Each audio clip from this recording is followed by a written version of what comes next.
So here I am on the A2, Kent bound from London.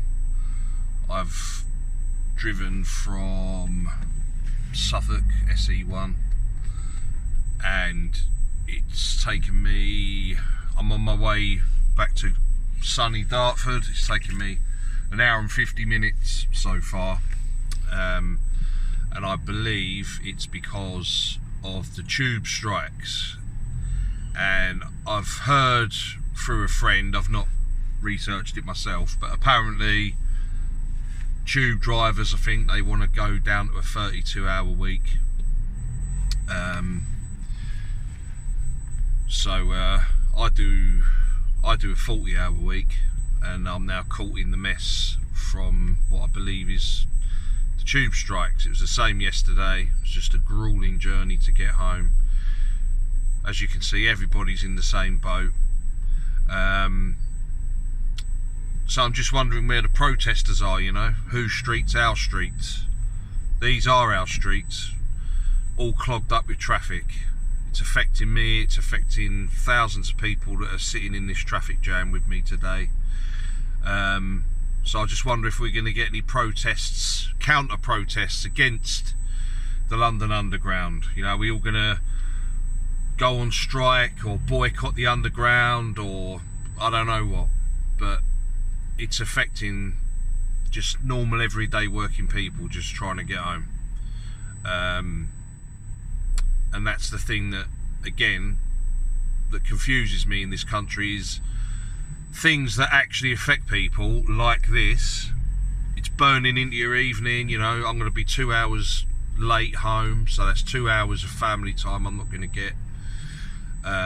So it's affecting me. But if I was a protester, why would I not be out on the street protesting about it? So yeah, just bolting on to my previous video about, you know, Dartford after the whole flag flying protest thing. It's just this nonsense. You know, I can't see a whole tribe of immigrants marching along on this road, blocking it up. It's due to the tube strike. So yeah, once again, the British people seem to focus on things that don't really affect them on an everyday basis, at least not that I can see, really. And the things that do affect us don't seem to do much about. And just on a side note to that as well, I was speaking to a truck driver yesterday, ironically, from Kosovo. He's been here for 30 years, and he was just reflecting on how the country has changed over that time, and he was talking about how companies don't seem to treat people as well as they used to when he first came to the country. And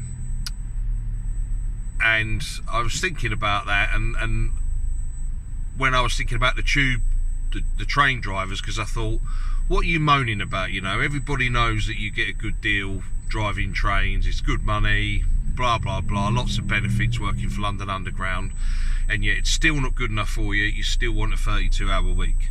And I think I heard a Tory minister talking the other day saying about the fact that Sadiq Khan,